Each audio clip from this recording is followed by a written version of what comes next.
Hey, let's talk about it, cause honestly we need to talk about social issues, just uplifting my people. Yeah, let's talk about it. Come join the conversation. A connection's what we're creating. Yeah. Boom, let's talk about it. So check this out, right? I wasn't even gonna make a video today because today is my grandmother's birthday, and this is the first, birthday since she's passed and went on.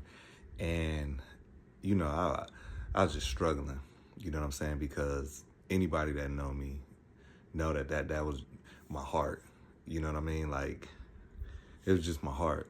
And I was thinking yesterday, like, the things that she would want from me. And, I was there for her. I was truly there for her. So that's what kind of gives me some encouragement because, I didn't wait till she was gone to give her flowers.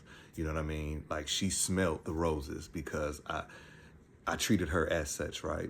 And so as I was attempting to, sleep yesterday, something just came over me. And, I'm a firm believer that it's in those midnight hours that sometimes God be tapping you on the shoulder. You know what I'm saying? Those midnight hours is when God is speaking to you. Now, you got one or two options. You can, wake up, or you can turn back over, or you can get on the phone and scroll Instagram or whatever the case may be, right? But, I had this thought, and I was just thinking about how, like, some people that do the worst things, right? They do the worst things imaginable. And sometimes you will sit back and you'll just be like, man, like, why are they still here? You know what I'm saying? I'm just being honest. Like, why are they still here? Why do the good ones leave? You know what I mean? And the bad ones stay, right?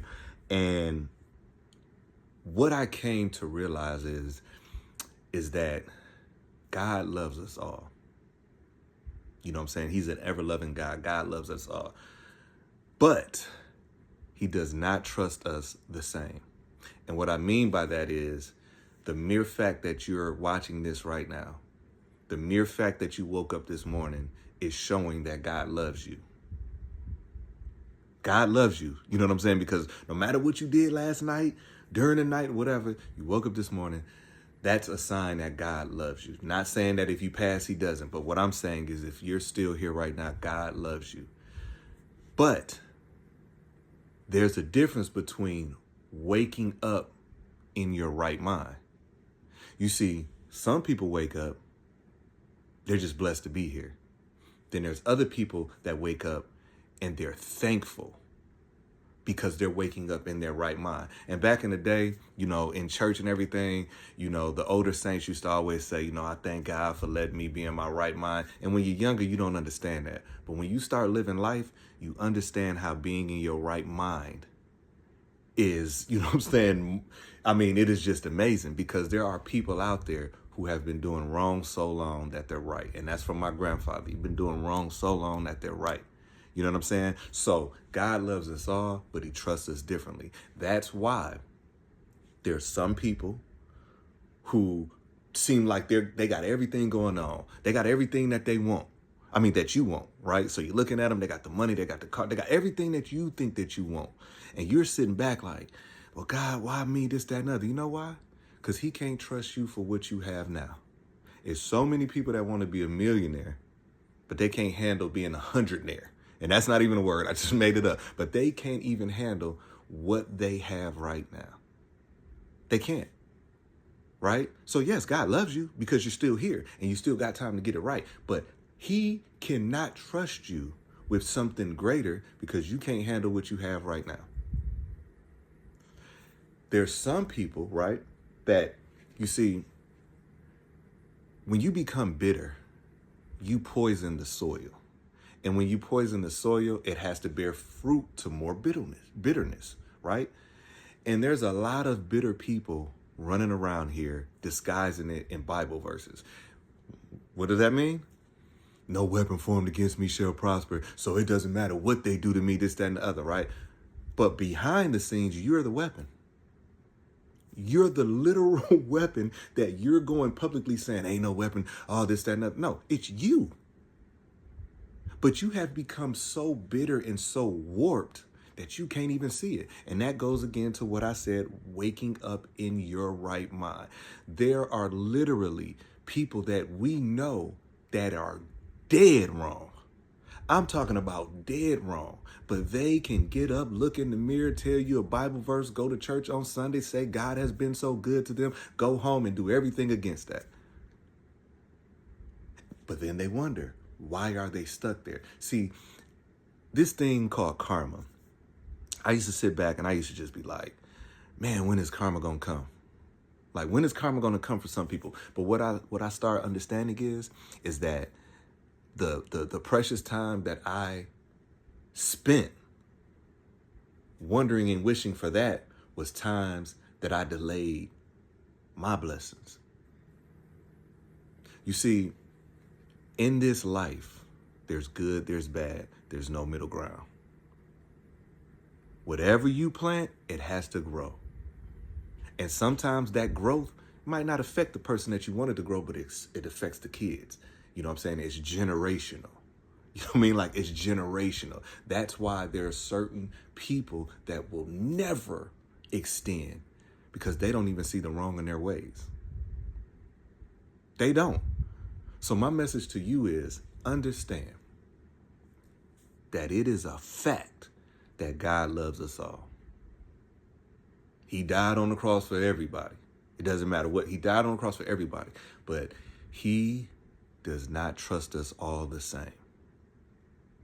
You will not get what you think that you want if you can't handle what you have right now. We go out to eat and stuff, right? And you look at the menu and you like, oh man, I want this, that, and the other, right? Because you're hungry. And, my grandmother used to say, eating with your eyes, right? So you're hungry, you order all of this stuff, right? Now I'm paying and I'm looking and I'm like, you're not going to eat all of that. No, I am. I'm going to eat. I'm going to eat all that, blah, blah, blah, this, and that. And I'm like, I know you're not going to. Okay, all right, cool. Go ahead and buy. Then you don't eat all of it. I'm upset. All right. But I kind of knew that you wasn't, right? So the next time we go out, you ask for all of that. And then I say no. See, you forgot that the last time I told you and you got all this food and didn't eat it, I'm not going to do it again. Now you're upset because you're like, man, you ain't this, that, and the other, right? That's life. A lot of people wish for things. God gives you a little and you can't handle that. A lot of people wake up in the morning. They hate going to a job that they prayed for. They hate going into a car that they asked for. They get to the job. They say that they don't make enough money, but they're doing the bare minimum at that job. Now, they think that they're in for a raise. They think that they're in for a promotion. They think that they can go out and find a better job making more money. But you see what I just explained? You woke up in the morning, that's a blessing. You're going to a car that you asked for.